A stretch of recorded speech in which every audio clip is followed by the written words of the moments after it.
Gue pernah tuh diresepin nitrazepam gitu. Itu di Jakarta, gue udah muter-muter, itu nggak ada apotek yang punya obat itu. Gitu, ketersediaannya terbatas. Tapi waktu gue cari di internet, itu ada yang jual Dumolit. Dan itu belum tentu asli loh. Nah, banyak itu dia Pak. palsu. Pernah ketahuan nggak ada sih Dumolit yang palsu? Banyak lah. Ada juga yang uslap ya? Kanyap, ya? Kanyap.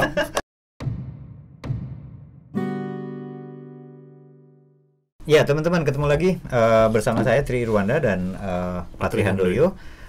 Teman-teman, kami akan bahas soal satu obat yang sebetulnya sempat terkenal juga, Pak. Sempat terkenal, apalagi di tahun 2017 lah, banyak orang nyari apa ini katanya. Tahun 2017, ingat nggak teman-teman? 2017 itu seorang pesohor, nama ini terkenal lah, Tora Sudiro ya. Tora Sudiro dan bininya ya, kalau nggak salah waktu itu ditangkap polisi karena kedapatan memiliki obat namanya Dumolit, ya kan? Mereknya? Iya, mereknya.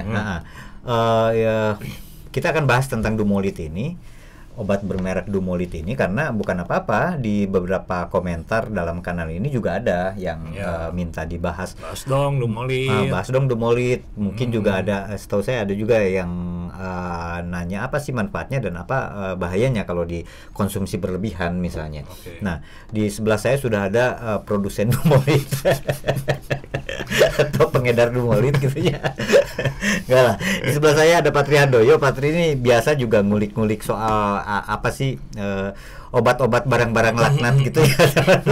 Pil-pil setan. Pil setan gitu ya. Nah, Dumolit itu sekali lagi teman-teman pernah terkenal di 2017. Setahu saya banyak orang yang melakukan pencarian apa itu Dumolit karena Tora tertangkap soal itu waktu itu. Dan Rumah Cemara juga pernah membuat artikel tentang apa sih Dumolit. Jadi teman-teman boleh deh browsing di websitenya Rumah Cemara. Nah, di situ ada dijelaskan tentang Dumolit dan sebagainya. Tapi untuk episode YouTube ini nggak ada salahnya dong kita bahas ya Pat ya soal Dumolit.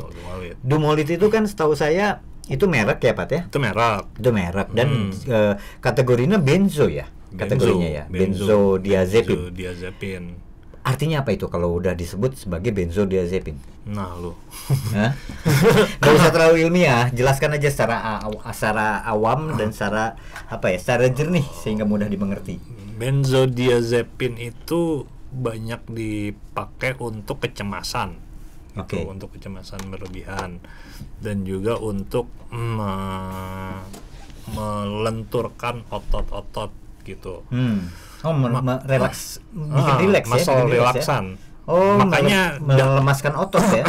Makanya banyak juga benzo itu kayak Dumolit, terus juga clonazepam itu digunakan sebagai obat epilepsi gitu dalam kadar tertentu. Karena itu kan melenturkan otot ya, otot-otot yang kejang gitu. Jadi yang epilepsi kan tegang ya, otot-ototnya ya. Obatnya salah satunya ya obat yang anti tegang ini. Maka kemudian lebih rileks ya, lebih ototnya lebih bisa dikendalikan mungkin jadinya. Nah, ya benzodiazepin itu ya golongan untuk itu gitu, untuk kecemasan, karena dia punya sifat menenangkan gitu. Dan juga kalau yang spesifik kita mau bahas ini soal Dumolit itu dipakai selain tadi yang saya sudah sebut untuk epilepsi, juga untuk gangguan tidur. Gitu kan, orang biasanya susah tidur tuh gara-gara cemas kan. Iya. Ya, yang gue dengar juga gini, waktu kasus Tora tertangkap, alasannya waktu itu insomnia, karena obat untuk atasi insomnia, yang artinya susah tidur ya. Artinya orang butuh istirahat, butuh apa, maka kemudian mengonsumsi Dumolit ini, benzo ini. Berarti dia memang berkhasiat untuk menenangkan intinya gitu ya, lebih tenang ya, bisa lebih meredakan kecemasan sih. Kecemasan, anti cemas dong. Iya, anti cemas ya. Anti cemas. Dan dia benzodiazepin. Nah, Pat, selain Dumolit mereknya, apalagi sih yang kategorinya benzo? Gini, benzo itu ada banyak ya, kayak misalnya alprazolam gitu, juga ya? Alprazolam, benzo, terus juga diazepam, mereknya itu Valium, gitu-gitu. itu benzo. Terus ya tadi udah saya sebut clonazepam, Riklona gitu. Nah, Dumolit ini nama generiknya itu nitrazepam. Nitra ya, itu generiknya ya. Nama generiknya. Kalau dulu tahun 80-an gitu kali ya, lu mungkin juga pernah dengar Mogadon. Mogadon tuh sama ya? Sama, itu nitrazepam juga 5 mg. Masih ada nggak sih Mogadon? Mogadon nggak masuk ke Indonesia, tapi masih diproduksi sih. Tapi dulu kan ada di sini. Iya, maksudnya tapi sekarang udah nggak ada ya? Udah nggak ada. Udah nggak dapat ya? Ya itu dia, itu sama Dumolit. Insomnia juga buat ngatasin itu juga ya? Intinya juga. Intinya anti cemas juga kan itu? Nitrazepam 5 mg. Dulu juga mungkin lu pernah dengar istilah Nipam, iya ya kan? Iya. Nah, Nipam itu nitrazepam buatan India. Itu isinya 2 mg aja. Gitu. Oke. Jadi sebetulnya benzo itu dari dulu ada, dari dulu ya. Dari dulu. Bukan hanya tahun 2000-an kemari, tapi dari dulu juga udah ada, tapi kemudian sebagian sudah tidak diproduksi mungkin atau sebagian sudah tidak beredar lagi di Indonesia gitu kan ya. Gitu kali ya. Tapi bentuknya ada yang baru-baru gitu ya. Bentuknya ada. Dumolit ada mulai muncul tuh. Nah, Dumolit ini sebenarnya cukup legendaris ya dulu. Iya, dulu juga. Iya, dulu sering itu didengar. zamannya Mogadon itu udah ada kan? Dumolit gitu.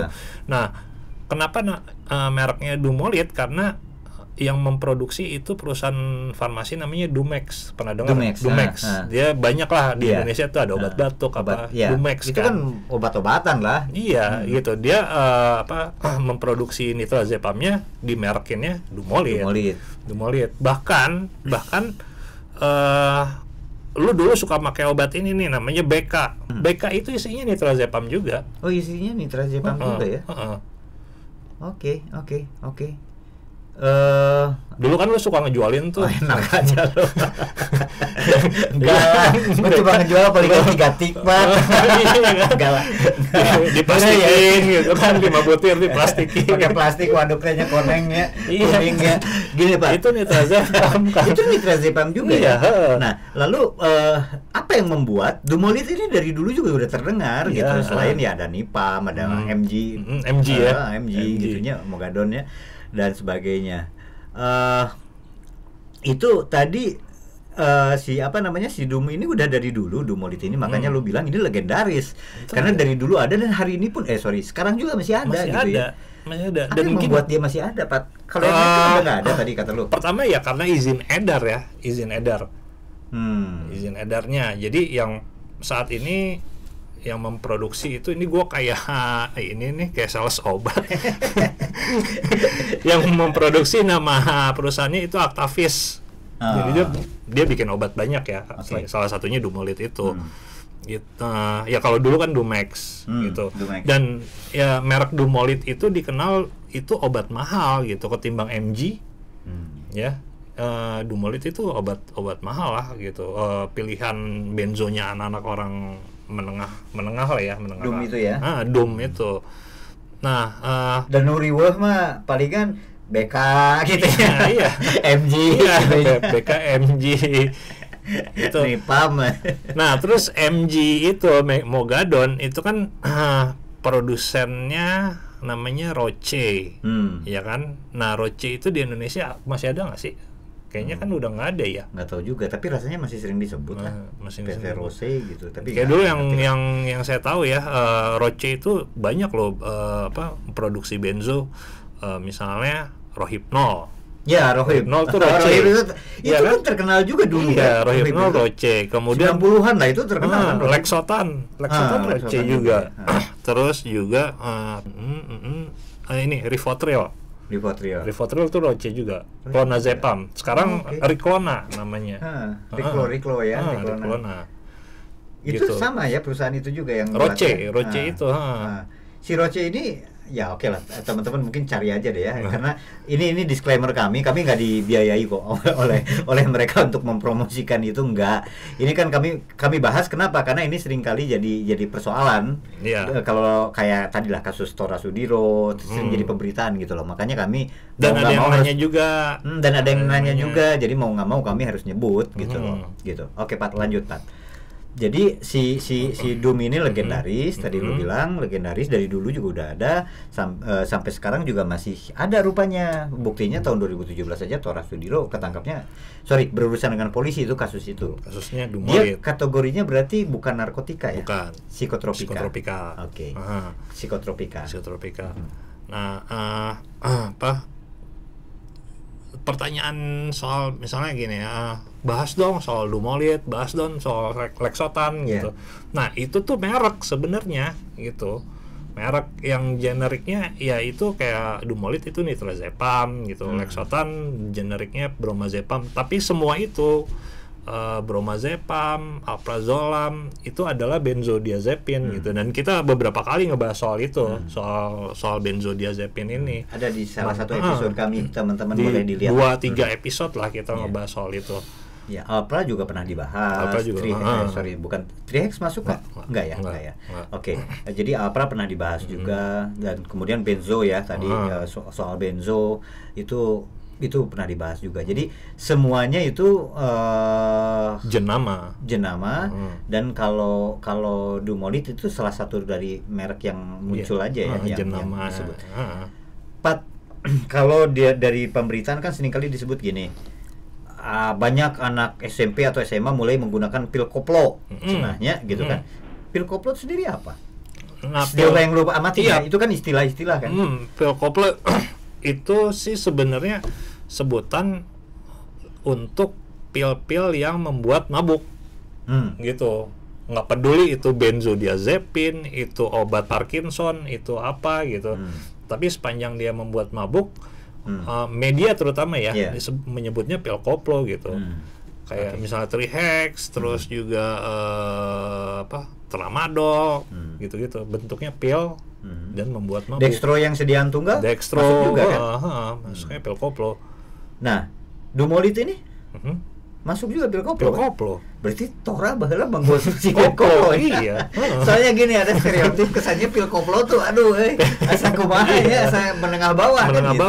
Padahal BK gitu ya. Padahal Dumolit dari sejarahnya itu termasuk yang menengah atas ya dulu ya. Iya. Ketimbang merek yang lain kan gitu. Iya kan? Sekarang aja ya itu harga eceran tertingginya Dumolit itu 130 ribuan. 130 per 10 butir per strip ya. Tapi tetapnya pil koplo. Iya, tetap aja pil koplo. Koplo istilah dari mana sih, saya nggak tahu loh, Pak. Itu menarik loh itu, mempelajari istilah itu. Teman-teman boleh deh berkomentar deh, apa sih hal ihwal mulai munculnya istilah koplo. Koplo tuh dari mana gitu. Koplo. Ada dangdut koplo juga kan, ada dangdut koplo tuh namanya koplo lain. Terus apa gitu loh. Ya oke, balik lagi ke soal ini ya, soal Dumolit. Pat, Dumolit bisa bikin ketagihan nggak? Pastinya. Pasti ya. Saat mana orang bisa ketagihan, Pak? Misalnya dia konsumsinya rutin, terutama ya. Rutin. Kalau di beberapa situs farmasi gitu ya, dia itu untuk mengobati insomnia untuk 10 dosis gitu ya. Artinya kan cuma 10 hari gitu. Lewat dari itu harusnya udah dihentikan. Lewat 10 hari. Tapi sewaktu misalnya dia terus konsumsi itu, kemungkinan untuk ketagihan itu jadi makin besar. Iya dong. Jadi makin besar ya. Iya. Tapi kan gini juga, ya orang yang namanya kecemasan, kalau kecemasannya itu nggak diselesaikan apa penyebab cemasnya itu gitu, itu kan akan terus-terusan aja gitu. Kalau cuma sekedar minum obat aja, tapi penyebab kecemasan yang nggak diselesaikan, dia tetap membutuhkan obat itu gitu. Artinya kecemasannya tetap ada, dan sementara kalau nggak diselesaikan apa penyebabnya, yang dia tahu ya cara menghilangkan cemas adalah minum obat, gitu. Dan itu sering ya, kebanyakan orang kemudian kan karena saat cemas gitu minum obat itu kemudian tenang, dan itu kan lebih menyenangkan ya ketimbang dalam cemas terus-terusan, stres gitu ya, bahkan depresi ya. orang kemudian tidak dapat pertolongan kan gitu ya. Iya. Tapi sewaktu asal dilakukan dengan skema medis tadi ya, yang kalau saya bayangin kan berarti itu harus ada resep sebetulnya dong. Iya. Gitu kan. Misalnya orang diresepkan, oh lu ngalamin cemas mungkin diagnosisnya, dan kemudian diberikanlah terapinya, salah satunya obatnya itu misalnya gitu kan. Itu harus lewat resep ya sebetulnya. Lewat resep dokter kan gitu. Pada beberapa kasus kan yang kejadian yang sehingga jadi pemberitaan itu karena tidak ada resep ya. Iya, kayak Tora itu kan dia nggak punya resepnya, gitu, makanya diproses kan. Ya. Oke. Nah, Dumolid itu seperti tadi teman-teman, selintas saja dulu kami bahasnya. Kemudian pertanyaan orang juga seringkali begini, kalau orang orang pada saat itu mendapatkan Dumolid entah mungkin dari pasar gelap, karena tuh tanpa resep kan, tanpa resep. Artinya di pasar gelap ada yang jualan kan? Ada. Dari pabrik bocor kali ya, dari distributor bocor dari kali ya. Distributor bocor. Dan juga kan gini Kang, di kalangan medis sendiri ini tuh obat-obatan yang tadi ya pil koplo itu, tablet yang bikin mabuk, itu kerap di stigma juga gitu sama praktisi medis. Jadi banyak praktisi medis yang mempersulit orang untuk mendapatkan atau meresepkan obat itu karena stigma kan. Oh ini nanti bikin mabuk. Jadi dihindari. Dia akan menyediakan alternatif yang lain. Gitu. Jadi ya itu di kalangan praktisi medis sendiri stigma itu udah ada bahwa obat-obatan ini bikin mabuk, bikin ketagihan dan seterusnya. Gitu, berdampak buruk gitu, sehingga meresepkannya juga berpikir oke, mungkin ada pertimbangan tersendiri ya karena ada dampak ketagihannya itu gitu. Tapi juga yang namanya obat apapun pasti punya potensi untuk menjadi ketergantungan. Oke, selain punya khasiat, dia juga punya potensi ketergantungan kan. Tapi ya mudah-mudahan lah, toh faktanya masih ada yang diresepkan Dumolid, artinya tidak 100% dokter menstigma itu kan. Ya dong, nggak 100% orang praktisi medis menstigma yang namanya benzo tadi kan gitu. Tetap ada kan yang mungkin meresepkan. Buktinya masih diproduksi dia. Masih diproduksi, artinya masih ada permintaan kan. Nah, tapi Dumolid ini setahu gua tuh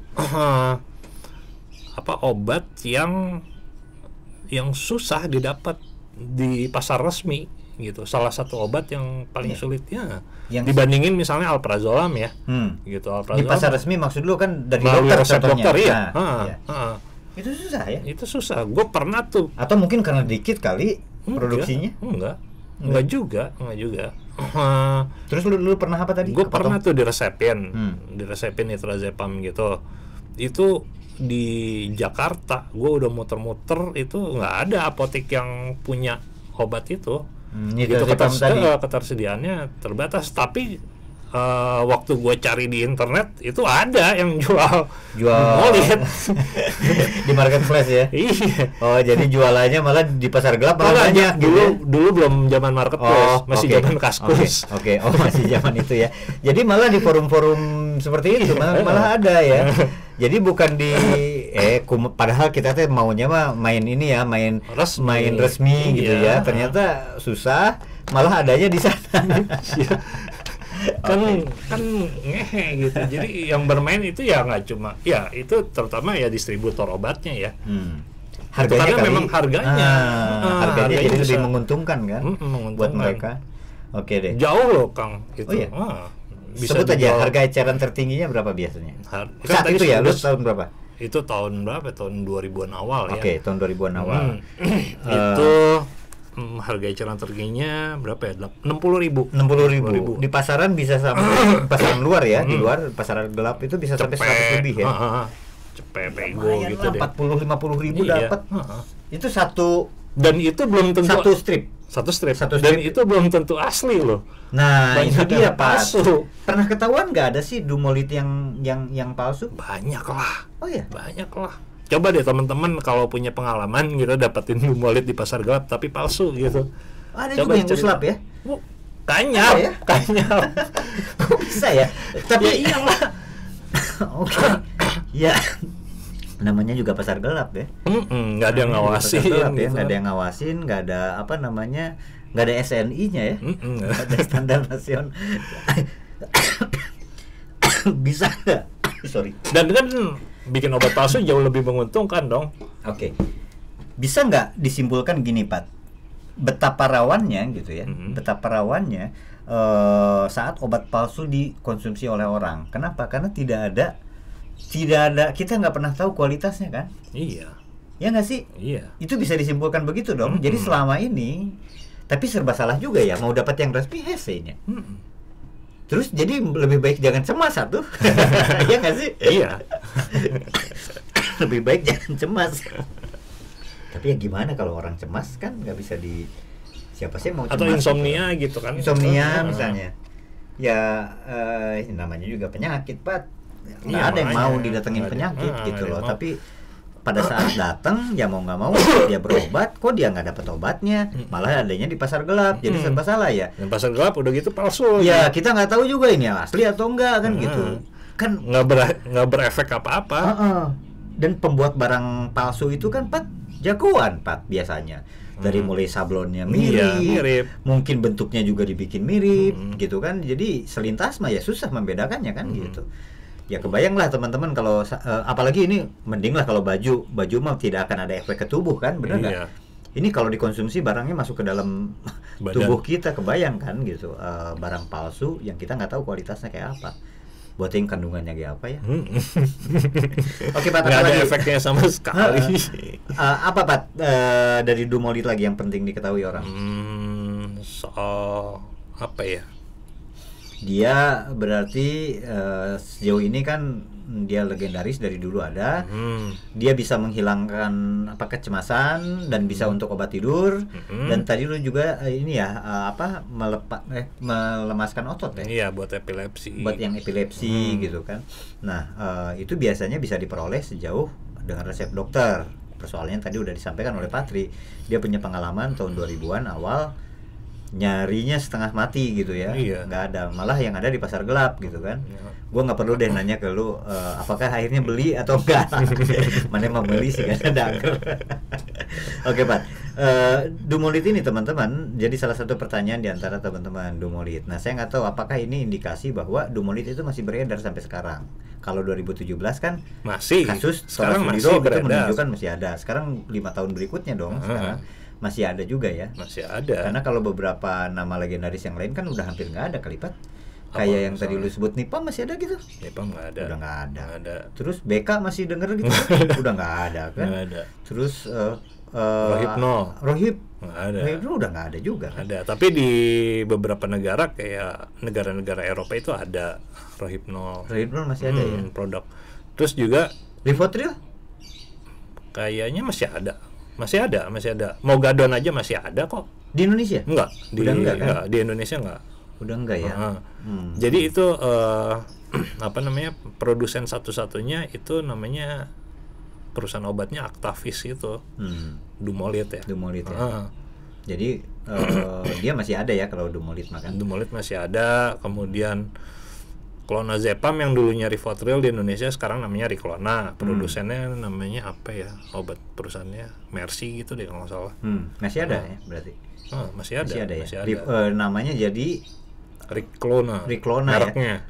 itu dulu Rivotril kan? Rivotril. Rivotril ya. Kalau dulu ya di tahun 80-an akhir ya kali ya 90-an. 80, itu 90. itu tuh disebutnya Rivotril kan. Mm-mm. Nah, barang-barang itu biasanya kalau berganti merek sejauh ini kan Bapak udah lama nih di dunia farmasi ya Pak ya. Jadi agen farmasi. Ya Bapak ini kan ahli sekali soal mengulik farmasi. Itu berganti namanya atau berganti mereknya itu karena apa sih? Pertimbangan bisnis atau memang zatnya kandungannya ada yang diubah? Enggak kan, jadi kayak gini deh. Izinnya aja. Soal Kayak izin. gini deh. Itu kan tergantung perusahaan obatnya. Misalnya paracetamol ya. Yang produsennya yang memproduksi perusahaannya namanya misalnya GSK. Dimerekinnya Panadol gitu. Terus yang produsennya namanya Bayer, gitu. Gua asal sebut ya, dinamainnya Bodrex gitu, atau apalah. Itu kan tergantung perusahaan obatnya. Kayak misalnya, ya itu tadi Rivotril ke produsen Riclona. produsen nitrazepam Roche itu mereknya Mogadon. Itu Dumex namanya Dumolid. Jadi itu suka-sukanya perusahaannya aja ya, Iya. ganti-ganti itu kandungannya sama-sama aja. Kandungannya sama-sama aja, nitrazepam juga untuk Dumolid ya. Untuk Dumolid ya. Oke. Nah, iya, dulu juga Dumex itu ngeluarin Dumolid yang isinya satu stripnya tuh 20, Kang. 20. Ada. Yang sekarang ini kan 10 ya. Satu stripnya 10. Kan? Jadi ya, dulu ada dua versi. Yang isinya 20 itu apa namanya? Satu tabletnya itu berapa mili sih? 2 mili. 2 mili. Gitu. Tapi ada juga Dumolid yang 5 mili gitu, yang disobek. Kalau yang 20 butir itu di kayak obat apa sih? Panadol gitu kali ya, yang dicetek gitu. Selain ukurannya berbeda, itu khasiatnya sama aja kan? Khasiatnya sama aja. Untuk ya itu insomnia dan seterusnya lah, tadi yang udah sebut ya. Oke deh. Cukup ya? Cukup ya teman-teman, cukup ya. Itu penjelasan tentang, terutama untuk menjawab teman-teman yang di dalam beberapa komentar itu minta dijelasin soal atau diminta dibahas selintas saja soal Dumolid. Jadi kita akan ketemu lagi dalam episode yang lain. Silakan kalau teman-teman punya pertanyaan, komentar, atau bahkan mungkin punya informasi lebih tentang Dumolid misalnya, atau tentang obat-obatan yang kami sebut tadi. Misalnya teman-teman juga sama dengan beliau, sudah lama bergelut di dunia farmasi misalnya. Silakan teman-teman boleh berkomentar di kanal ini. Dan tentunya kami sangat menghargai masukan dan pertanyaan, juga komentar dari teman-teman. Gitu dulu Pat ya? Ya, sip. Oke, kami pamit dulu. Yuk, sampai jumpa lagi. Dadah.